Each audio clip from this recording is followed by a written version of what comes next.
आज की online class में कक्षा 12 शिक्षा शास्त्र के छात्रों का स्वागत है।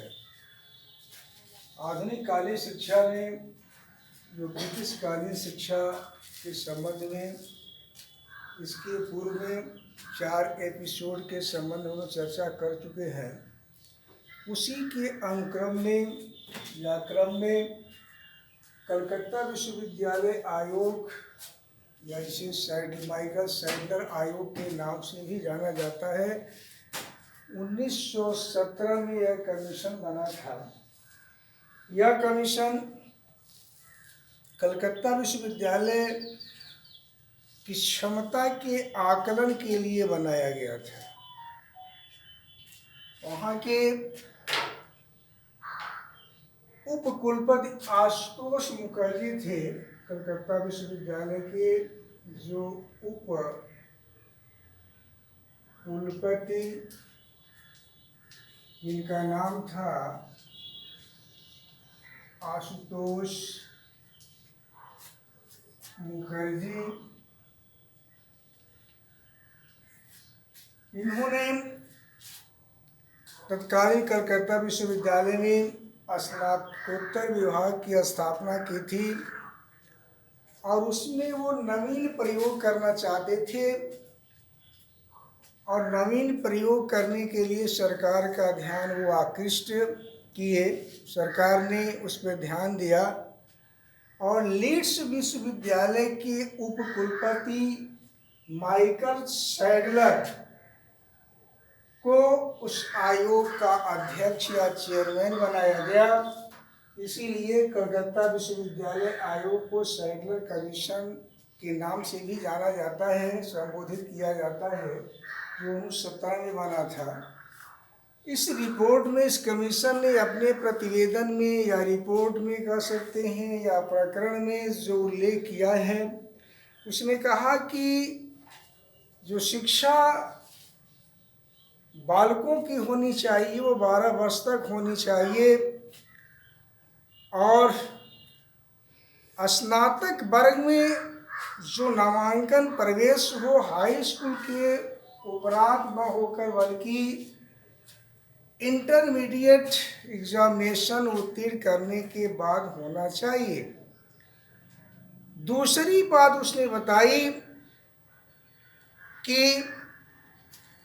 जो स्नातक कक्षाओं में प्रवेश लिया जाए उसमें पाठ्यक्रम को 2 वर्गों में बांट दिया जाए, विभाजित कर दिया जाए, डिवाइड कर दिया जाए। जो प्रतिभाशाली छात्र हैं या बालक हैं उनको प्रावीण्य, जिसे ऑनर्स कहते हैं, जो प्रतिभाशाली बालक हैं उन्हें प्रावीण्य या ऑनर्स की डिग्री दी जाए या प्रावीण्य कोर्स रखा जाए और साधारण यानी जो पास करने वाला पाठ्यक्रम उसको अलग कर दिया जाए और स्नातक की शिक्षा त्रिवर्षीय कर दी जाए, 3 वर्षों की कर दी जाए। अगली सैडलर कमीशन ने जो रिपोर्ट अगला दिया या अपने प्रतिवेदन में उल्लेख किया कि पहले के विश्वविद्यालयों से संबद्ध रखने वाले जो कॉलेजेस थे या महाविद्यालय थे वह दूर दूर बिखरे हुए थे। उसके स्थान पर एकाकी आवासीय स्वायत्त विश्वविद्यालय की स्थापना की जानी चाहिए और तत्कालीन कलकत्ता विश्वविद्यालय के भार को कम करने के लिए, उसकी जो क्षमता है उस क्षमता को कम करने के लिए ढाका में एकाकी आवासीय विद्यालय स्थापित किया जाना चाहिए। ढाका इस समय वर्तमान बांग्लादेश की राजधानी सी, उस समय एक ही प्रांत था आपका, बंगाल के नाम से जाना जाता था। इसके बाद से यही कहा गया कि जो भी महाविद्यालय या विश्वविद्यालय हैं वह व्यावसायिक कोर्स या प्रौद्योगिकी कोर्स अपनावे या कोर्स का अध्ययन बालकों को कराया जाए और इसके साथ साथ शिक्षकों के प्रशिक्षण के लिए, टीचर ट्रेनिंग के लिए कोलकाता तथा ढाका में शिक्षा विभाग की स्थापना की जानी चाहिए। और अंतिम जो प्रतिवेदन उनका था, स्त्री शिक्षा के विकास में, स्त्री शिक्षा के संवर्धन में कह सकते हैं, या स्त्री शिक्षा को आगे बढ़ाने के लिए कलकत्ता में एक अलग से शिक्षा विभाग खोला जाना चाहिए। यह सैडलर कमीशन की मोटी मोटी एक रिपोर्ट कर सकते हैं, प्रतिवेदन कर सकते हैं। इसके बाद से जो ब्रिटिश कालीन शिक्षा है उसमें हार्टोग समिति एक बनी थी 1929 में, जो प्राथमिक शिक्षा के संबंध में, माध्यमिक शिक्षा के संबंध में, उच्च शिक्षा के संबंध रिपोर्ट अपना प्रस्तुत की। उसके बाद 1937 में बच्चों, जो क्रम हम बता रहे हैं, 1937 में वुड और एवर्ट रिपोर्ट आई। वुड और एवर्ट रिपोर्ट आई, यानी जो ये दोनों ही कंपनी में कह सकते हैं, कंपनी के में या प्रबंधन समिति में, या ये दोनों चीफ इंटेलिजेंस कह सकते हैं या शिक्षा डायरेक्टर दोनों थे। इन्होंने अपनी रिपोर्ट सरकार के समक्ष पेश की। और सबसे महत्वपूर्ण रिपोर्ट ये कही जा सकती है 1944 की, जिसे सार्जेंट रिपोर्ट के नाम से भी जाना जाता है। सार्जेंट योजना कह सकते हैं, या इसे दूसरा सार्जेंट रिपोर्ट के नाम से भी जाना जाता है, या इसे कह सकते हैं कि युद्धोत्तर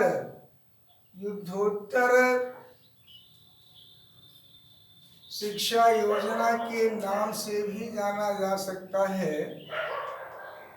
1944 में जो सार्जेंट योजना रिपोर्ट बनी थी, वह राष्ट्रीय शिक्षा सलाहकार बोर्ड के सदस्य थे सार्जेंट महोदय। 1945 में द्वितीय विश्व युद्ध समाप्त हुआ।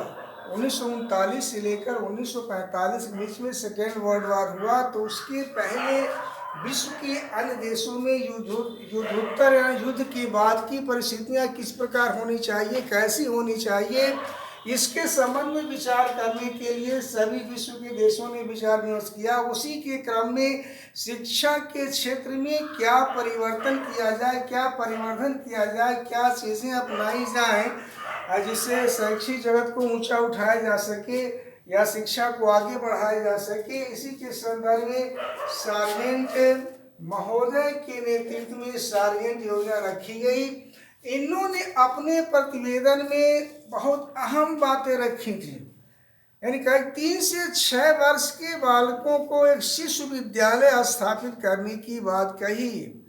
दूसरा उन्होंने कहा कि 7 से 14 वर्ष के जो बालक हैं उनको अनिवार्य तथा निःशुल्क प्राथमिक शिक्षा दी जाए, जो बड़ी महत्वपूर्ण बात है।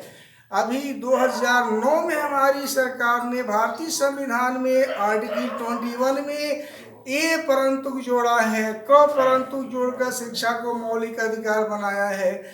इसकी रिपोर्ट कह सकते हैं सार्जेंट योजना प्रस्तुत की गई। यह बात अलग ही सरकार, चूंकि गोरी सरकार थी, वो लागू नहीं कर पाई, ये बात अलग की है। तीसरी बात उसी रिपोर्ट में कहा गया कि 11 से 17 वर्ष के बीच, मतलब कह सकते हैं 6 वर्ष के लिए माध्यमिक शिक्षा होनी चाहिए। और ये भी कहा गया कि हाई स्कूल की शिक्षा में 2 तरह के पाठ्यक्रम शामिल किया जाना चाहिए। एक साहित्यिक पाठ्यक्रम, दूसरा व्यावसायिक। साहित्यिक पाठ्यक्रम में कला और विज्ञान को शामिल किया गया। और एक सबसे जो अहम बात किया गया, उसने कहा कि 10 वर्ष से लेकर 40 वर्ष के बीच जो वयस्क लोग हैं, किसी कारण स्कूली शिक्षा से वंचित रह गए हैं, एडल्ट एजुकेशन, वयस्क शिक्षा की बात कही गई। ये बहुत बड़ी बात है। और भारत में राष्ट्रीय तकनीकी शिक्षा परिषद की स्थापना करने की बात स्वीकार की गई। और लास्ट जो बात थी, अंतिम बात थी कि उन्होंने कहा कि इंटरमीडिएट कक्षाओं को तोड़ देना चाहिए, कक्षा 11 को हाई स्कूल में मिला देना चाहिए, माध्यमिक मिला देना चाहिए और कक्षा 12 को स्नातक शिक्षा से संबद्ध कर देना चाहिए। यह सार्जेंट रिपोर्ट में, सार्जेंट योजना में रखी गई थी। और सार्जेंट योजना की सबसे दो महत्वपूर्ण बात आपको बच्चों बता दें कि राष्ट्रीय तकनीकी शिक्षा परिषद की स्थापना और एडल्ट एजुकेशन 10 से 40 वर्ष के बालकों के एडल्ट एजुकेशन की जो बात कही गई वो बहुत ही सारगर्भित और महत्वपूर्ण मानी जाती है।